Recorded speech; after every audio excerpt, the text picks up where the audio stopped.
Hello, my friends. Welcome to another episode of Deep True Crime. I'm Manny Rodriguez. Thank you for joining me today. In today's episode, we are covering the Amber Bush story. Amber Bush goes missing. Husband, her three kids, they're all worried about her. And all he knew was she was going for an interview with a Lucie girl that she met on Facebook. And so we're going to be diving into this whole story. And this is an ongoing investigation. So we're going to continue this story as it continues to develop. This is episode 1. So be sure to hit that subscribe button if you want to follow this full story. Otherwise, let's go ahead and dive into the story now.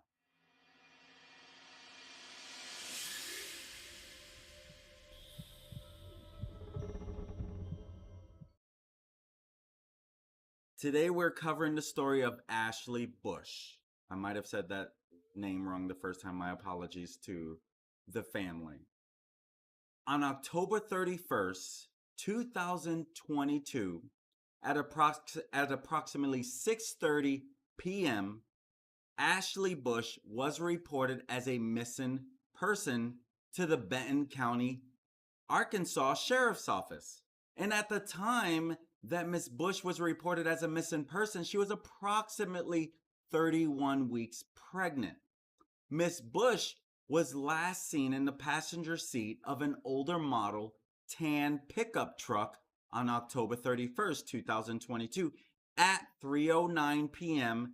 at the intersection of Highway 72 and Highway 43 in Maysville, Arkansas.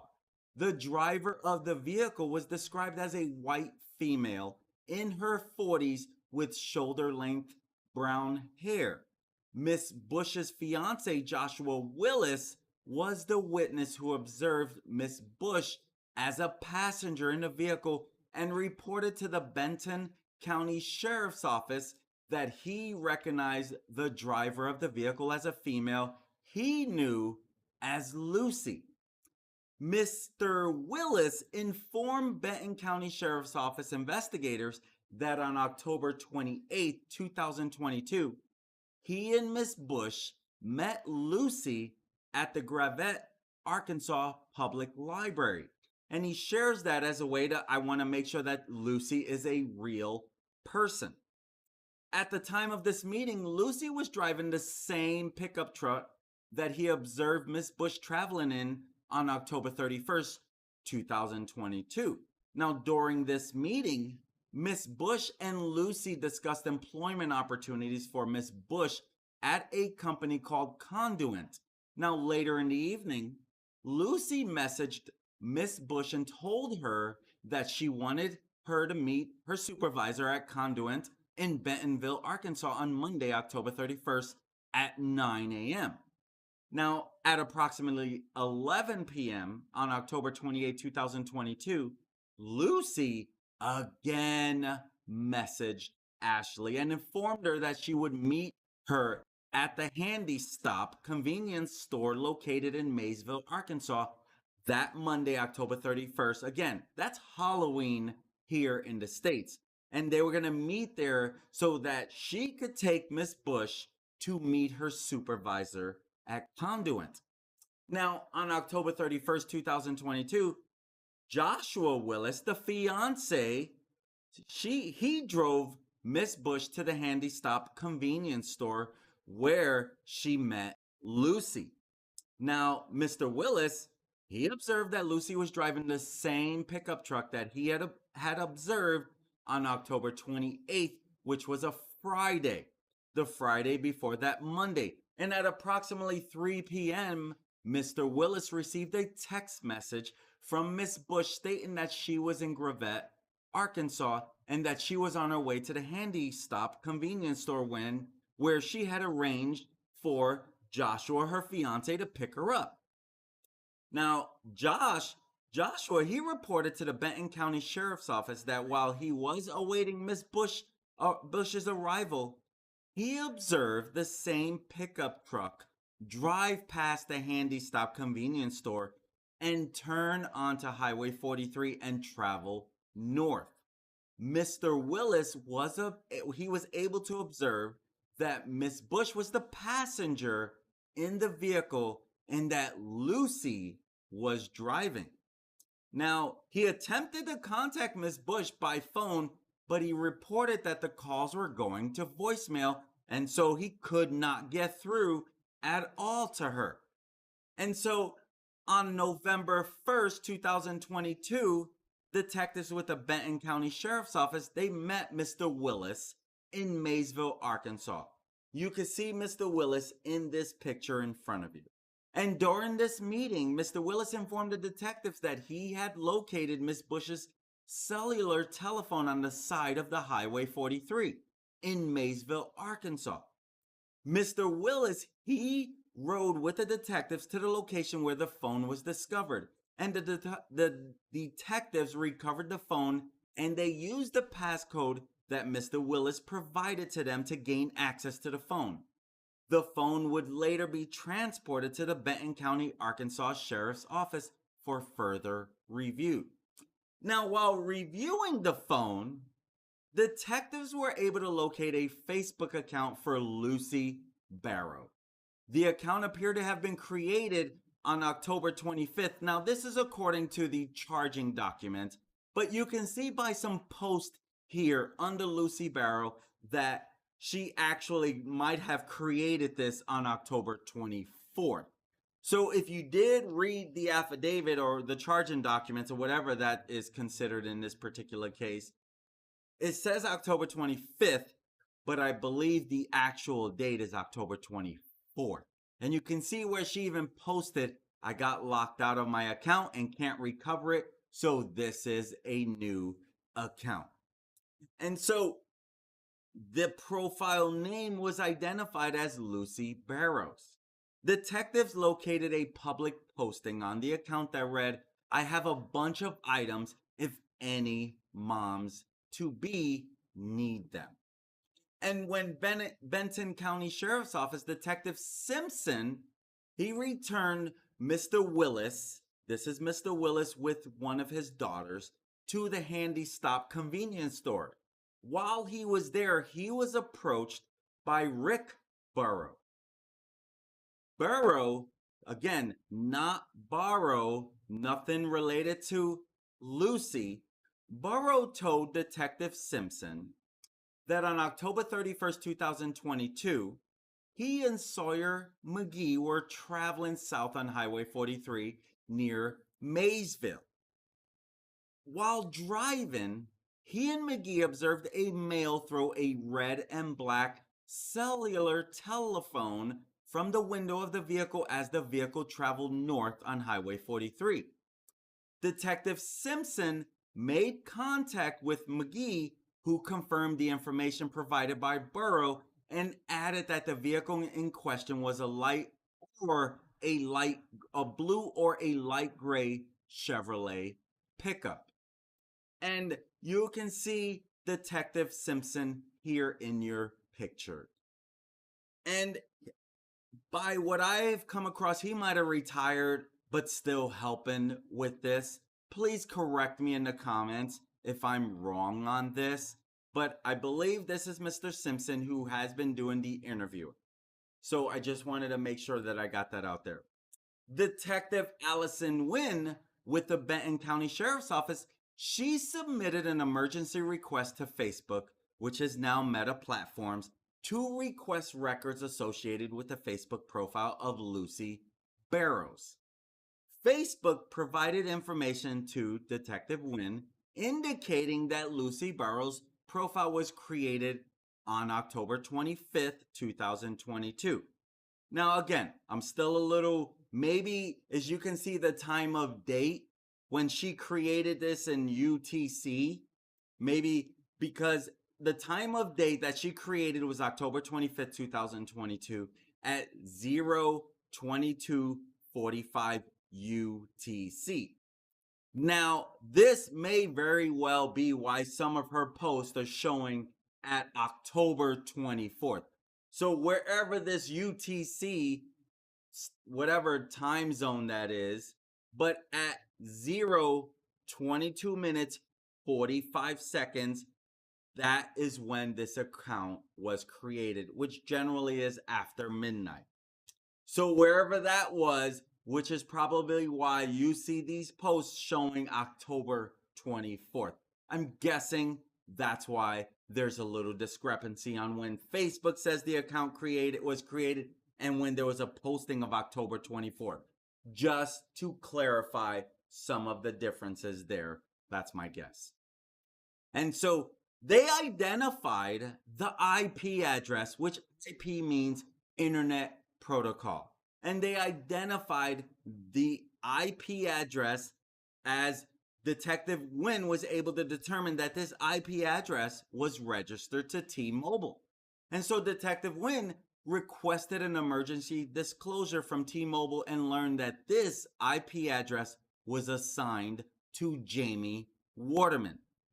Jamie, born June 16th, 1980, and residing at 1848 Laughlin Ridge Road in Pineville, McDonald County, Western District of Missouri.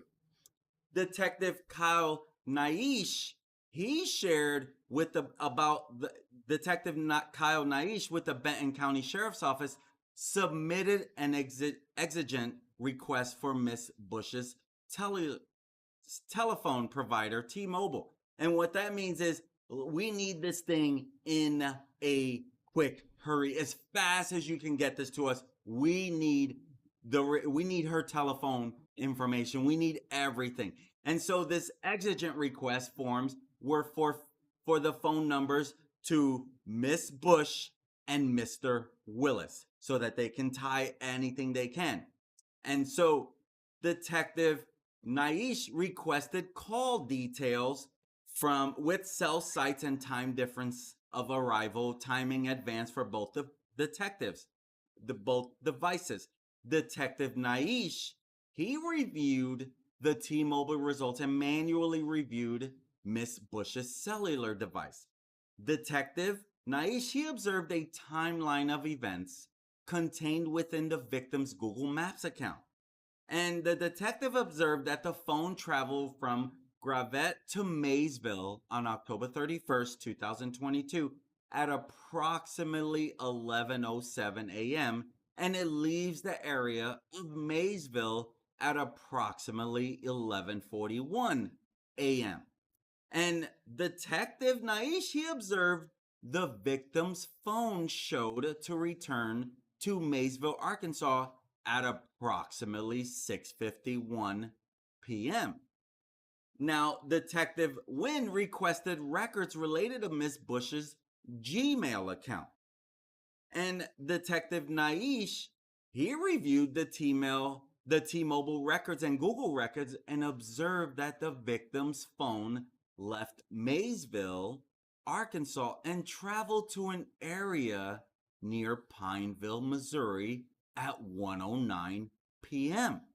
And so Detective Naish, he observed that from 1:09 p.m.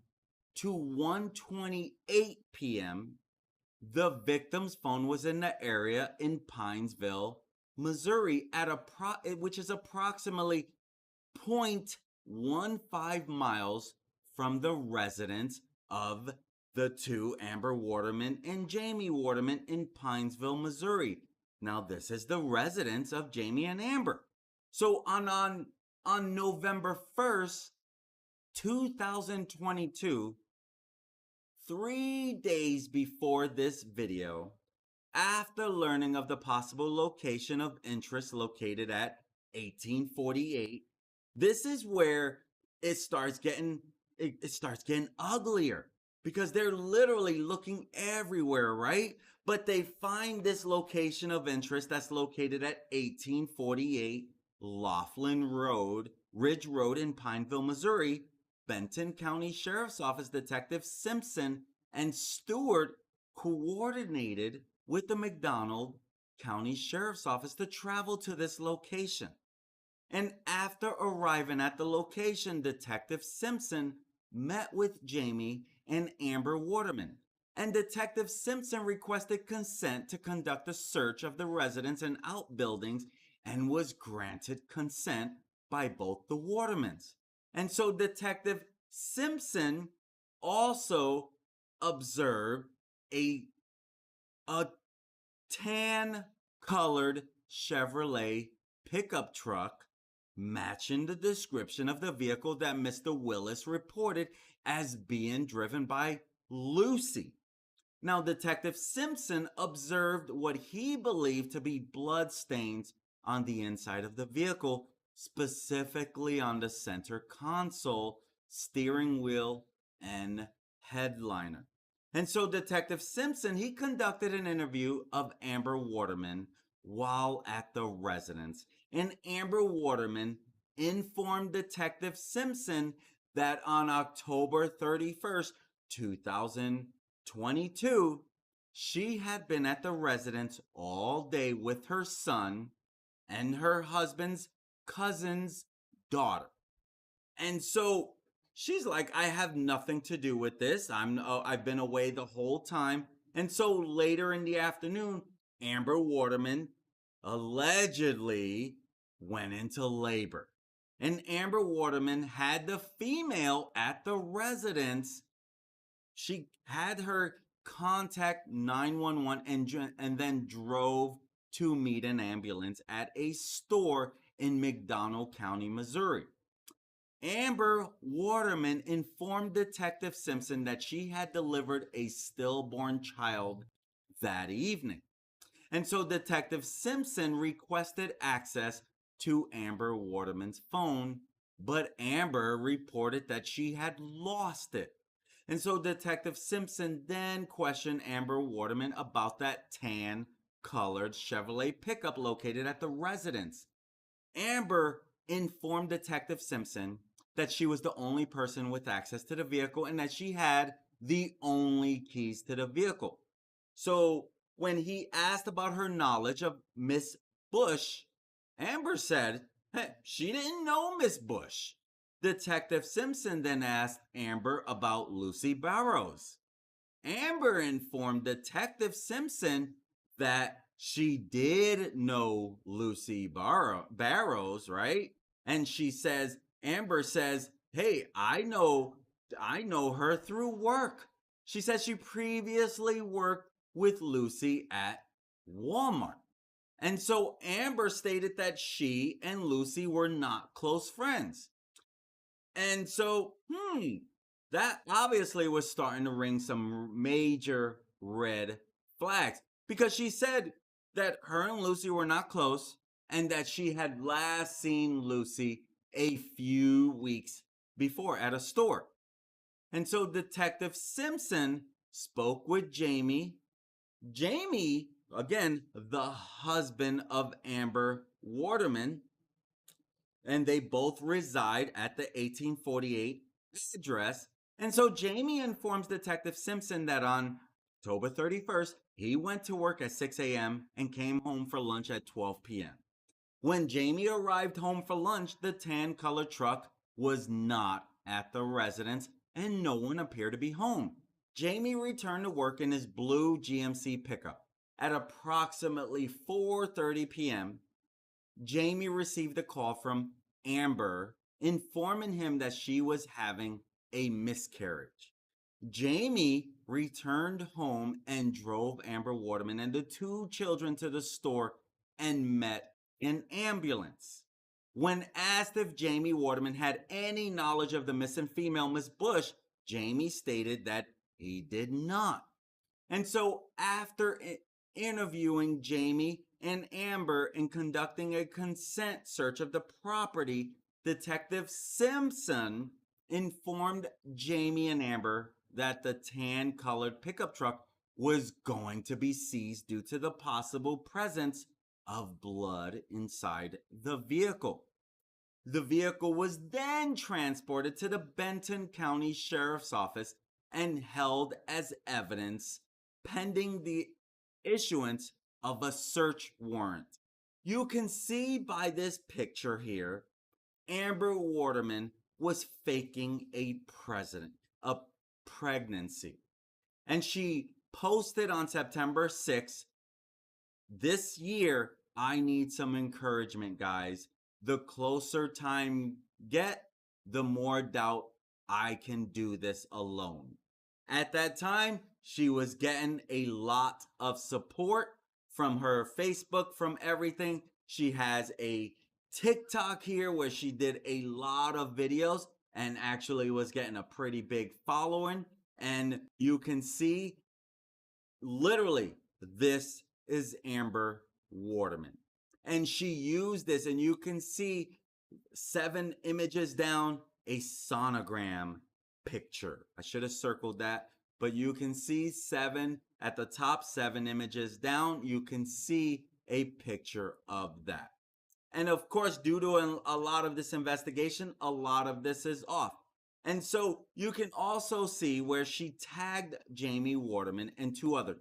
This is her post. I don't quite get the meme. It says, "You boys ready for this? Love you both." Again, I believe she has 2 children because Jamie came home and took her and the 2 kids. And so she posted this. On one side is a baby. On the other one is like a ticking time bomb. Maybe getting closer to the baby coming. I don't know how someone can go such a stretch. And you can see, after so many comments, she states, "Thank you all. I feel alone. Hormones are terrible." Thank you to the person who tweeted this and circled it. I just kind of stole that image. Of course, I easily found the comment, but I went with the one that was already posted. Only makes sense to cut the time. And so this is where it's like, okay, on November 3rd of just yesterday, a state search warrant that was issued in McDonough County, Missouri, was served at the residence in Pineville, Missouri. The search was conducted by members of the McDonough County Sheriff's Office, the Benton County Sheriff's Office, and the FBI. The FBI evidence response team members from the Kansas City and the Little Rock divisions participated in this search, mainly because it's across state lines. Missouri and Arkansas are both involved in this. And so while the search was being executed, FBI Special Agent Brennan Despain, FBI Task Force Officer Chris Moffitt, and Benton County Sheriff's Office Detective Patrick Stewart traveled to Jamie Waterman's place of employment and conducted a non-custodial interview of Jamie Waterman. And during the interview, Jamie Waterman advised that on the evening of October 31st, he discovered that there was blood inside the tan-colored Chevrolet pickup truck. And Jamie assumed that the blood came from his wife, Amber Waterman, due to her pregnancy complications. This is what he was stating. When Jamie Waterman questioned Amber Waterman about the blood, Amber did not acknowledge the source of the blood.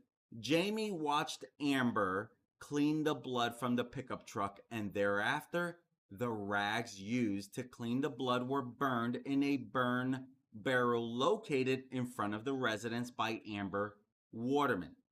Jamie then collected trash from the residence and burned the trash in the same burn barrel. Jamie stated that when Benton County detective arrived at his residence on November 2nd, 2 days ago from this video, he was aware that Miss Bush had been reported as missing. Jamie learned of this through social media coverage. After the detectives left the residence at approximately 5 a.m. on Wednesday, November 2nd, Amber then informed Jamie that she had killed Miss Bush, but then she quickly changed the story and said that Lucie had killed Miss Bush. So at approximately 6:30 a.m., Amber led Jamie to Miss Bush's body. Jamie stated that the body was clothed and was lying face down next to a boat next to the house. The body was covered with a blue tarp. Amber removed a ring from Miss Bush's finger and rolled the body onto the tarp. Now, Miss Bush was engaged. This ring that was removed, I'm just going to guess because it doesn't state. I'm guessing it's the engagement ring from Mr. Willis. And I mean, this is as heinous as it gets, obviously. And so I just wanted to throw that in there. I believe that it was an engagement ring, but I'm just guessing at this time. And so she removed that ring from Miss Bush's finger and rolled the body onto the blue tarp. Jamie dragged the body on the tarp to a fire pit behind the residence, and Amber asked Jamie to get gasoline. Jamie brought a gallon of chainsaw bar chain oil to Amber. Amber then proceeded to light the tarp and poured about 1/3 of the oil over the body. Amber then began collecting wood to throw on the fire. Jamie then stated that he dragged a small sofa next to the fire and believes that Amber put the sofa into the fire. After the fire burned for about 1 hour, Amber doused the fire with water from a garden hose and Jamie to remove the body from the burn pile. And so this is where it's like, how could anyone do this? You see, when Jamie attempted to move the body was still very hot. So Jamie went to a shed located on the property and retrieved a new tarp. The tarp was placed next to the body and Jamie rolled the body onto the tarp. After placing the body on the tarp, the body was moved onto the bed of Jamie's blue GMC pickup. Jamie and Amber drove the body to an area and within a short distance from their residence. Jamie stated that his blue GMC truck was having transmission problems and could not travel far. After arriving at the spot where the body was to be hidden, Jamie and Amber removed the body from the bed of the truck and placed it on the ground. Amy then removed the tarp. Jamie and Amber drove back to their residence where Amber burned the tarp. Jamie was asked if he could show the interviewers where the body was taken. Jamie agreed and led agents and detectives to where he and Amber had left the body. Upon arrival at this location, a charred human body was discovered. During the search of the residence, the FBI evidence response team members discovered a charred human hand and bone fragments located in a burn pile behind the residence. And these two criminals have been arrested. And it's things like this that are beyond comprehension.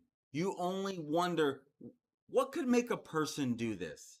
Does it really get sicker than this? This alone is sick when Amber Waterman did this. And doing this, are you boys ready for this? Love you both. And you can see here, this is where Ashley Boone, she originally posted, I'm currently off work at 30 weeks pregnant due to gestational hypertension. My fiance is going through a series of back surgeries, so he is unable to work as well. I'm looking for work from home that can be done from a mobile phone. We do not have Wi-Fi at home, tablet, or computer. Side jobs that can be completed in less than a few hours. We have 3 other kids to take care of. and have been struggling since his first back surgery. And you can see on the right side of the screen at the bottom, Lucie Barrow said, "I sent PM, private message." You can see Lucie Barrow's profile where this is her fake profile. This is not Lucie, this is Amber Waterman posing as Lucie Barrow. Maybe Lucie was someone she truly worked with, I don't know. And this is when she started that profile. And this is where she was finally in custody and driving into it. And you can see here, Amber Waterman posted this sonogram, making it seem like it's hers. She posted, "This is what you're leaving behind."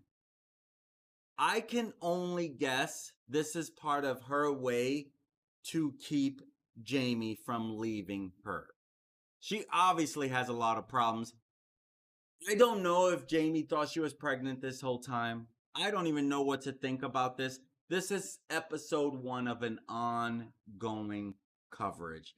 So make sure that you follow, if you're looking to follow this story, that you hit on that subscribe button if you want to follow from beginning towards the end. And my friends, my whole thing, I want to keep you updated on what could possibly go wrong in this crazy world we live in. How could this been prevented? Well, maybe if Jamie drove or not, maybe if Joshua had drove her all the way and said, "Hey, there's too many crazy stories out there," if he had heard about multiple stories, because we have heard about multiple stories in situations like this. This is not the first time something like this has happened. There has literally been multiple stories of this happening where someone says, "I got children close." One lady befriended, someone became close, and in the end, she was killed. There's been multiple stories on this. We've seen this time and time again. And we only wonder why this stuff happens so much. You know, I can easily look, woman convicted of killing a woman to take her unborn baby. Literally, trial begins for woman accused. That would probably be that same one. We literally have this happen way too many times. And so this is where it's so hard. And again, we've heard this happen. Why does a person who has killed a pregnant woman, like, I don't understand how this happens. My question is, has there been anyone who's ever gotten away with this? Why does anyone think they would get away with this type of stuff? My friends, I'm Manny Rodriguez. Thank you for joining me today. This has been another terrible true crime story, and I just want to be a voice for the victims. And my apologies to the family again that I started off with the wrong name. I'm so embarrassed, and I truly apologize. That is truly disrespectful, and I will be a lot more careful. Please forgive me on that. I'm Manny Rodriguez. Thank you for following. Thank you for sharing. At the end of the day, I just want to be a voice for the victims, and I want to give you a little more awareness of what could go wrong in this crazy world we live in. I'm Manny Rodriguez. Thank you for joining me, and I look forward to serving you again. Peace. Have a great day, my friends. Be safe.